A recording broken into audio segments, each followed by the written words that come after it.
Good morning. Robo Calls. Do you hate robocalls? We hate robocalls. It's a mess around here. All of a sudden, in the middle of the day or in the middle of the night, the phone rings and it's, what? Who is it? Who knows? Who cares? It's ridiculous. So we've tried a multitude of methods to eliminate this problem in our home. The first thing that we did was we tried to get on the national no robocall list. I don't know, that was not so successful. I'm not sure why. Maybe Robert can tell you why.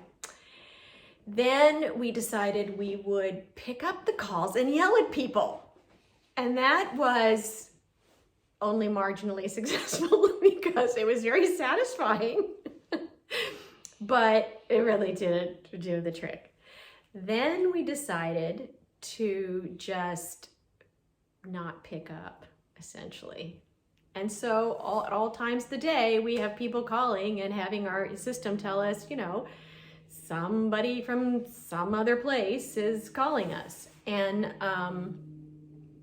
it's annoying, it's invasive, and we are going to put a stop to it today. And it's effectively made our home landline useless because we never pick it up. Did you hear that? It's true. Robert said it's made our landline useless. We don't use our landline anymore because we're afraid to pick it up because who knows what kind of crazy person is on the other end. And when we have picked it up, it's been, clearly people that are trying to scam us. And we feel sorry for those people who do pick up and are scammed. So it's all a very complex and difficult situation. And we are putting an end to it today. I'm going to have Robert tell you about our solution. As you know, my husband is a gadget guy. So here's the gadget that's going to do the trick. Robert, tell us about it. All right. So first of all, I want to say we are not being compensated for this video at all. In fact, we're paying for the privilege of publishing it. We are. We're paying for privilege. One of my former colleagues from work, I was on a conference call with him the other day, and he said that he had purchased a particular handset that had completely eliminated robocalls at his house. And so I immediately leapt on that. Because the minute he heard he could buy a new gadget, he was like, yep, that's me. I got it.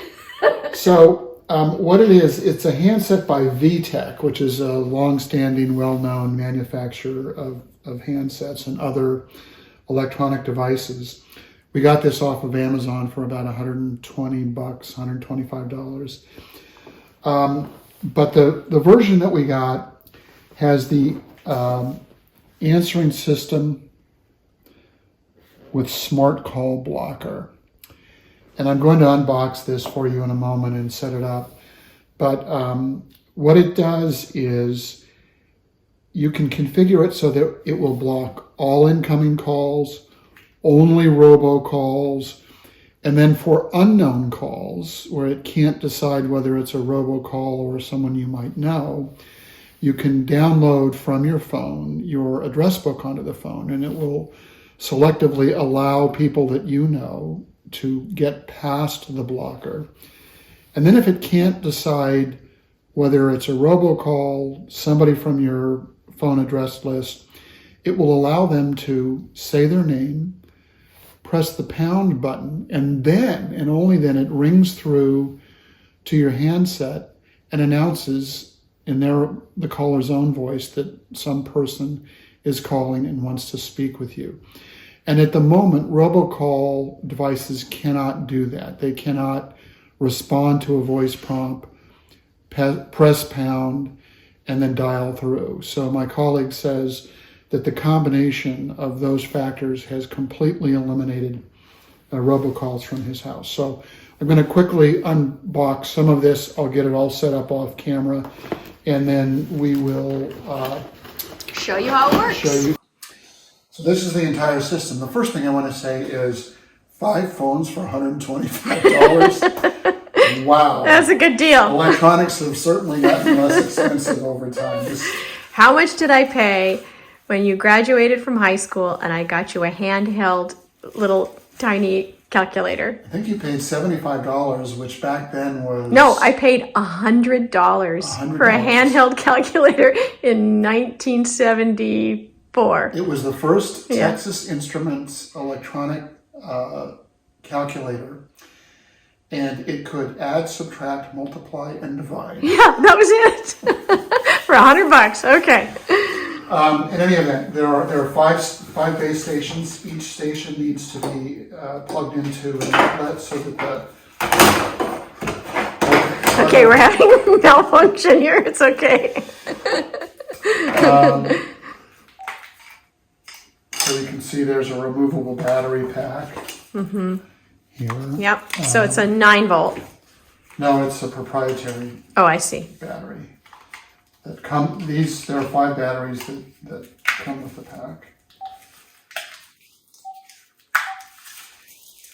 So in any event, to the extent that you use each of the 5 handsets, you're going to need to have it near an AC outlet, and we're ready to go. The first step is going to be to connect to our landline and a power source, and then begin programming using the handset. And when we get it set up, we'll let you know. Okay.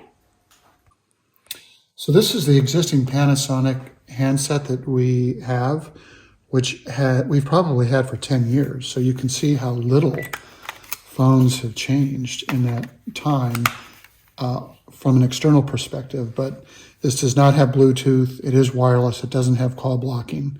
So we'll see what happens. Okay. Smart Call Blocker can protect you from unwanted calls, which may come with or without phone numbers. Calls that do not display a phone number and calls from numbers that are not saved in your phone book, allow list, or star name list can be screened. So here's where we are in the process. I've connected my cell phone to the base using Bluetooth. And then using the menu keys, I have instructed the base to download my cell phone address book. It's now doing so. It's on address entry number 49 at this point in time. My guess is it'll probably take about 10 or 15 minutes. I have about 1,000 entries on my cell phone.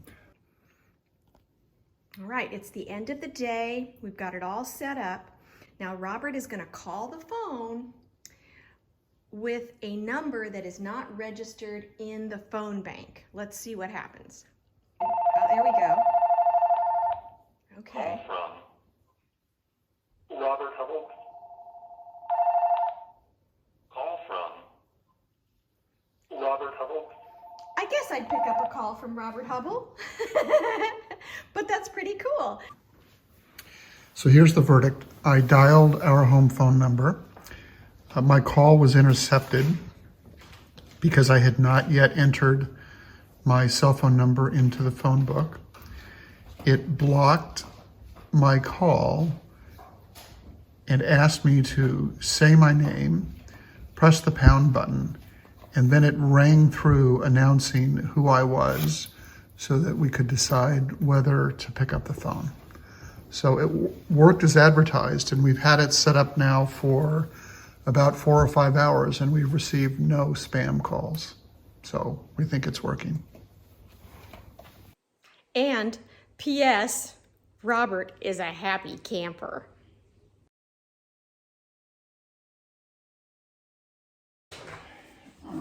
But what? Are we doing the video or what are we doing? What are you doing?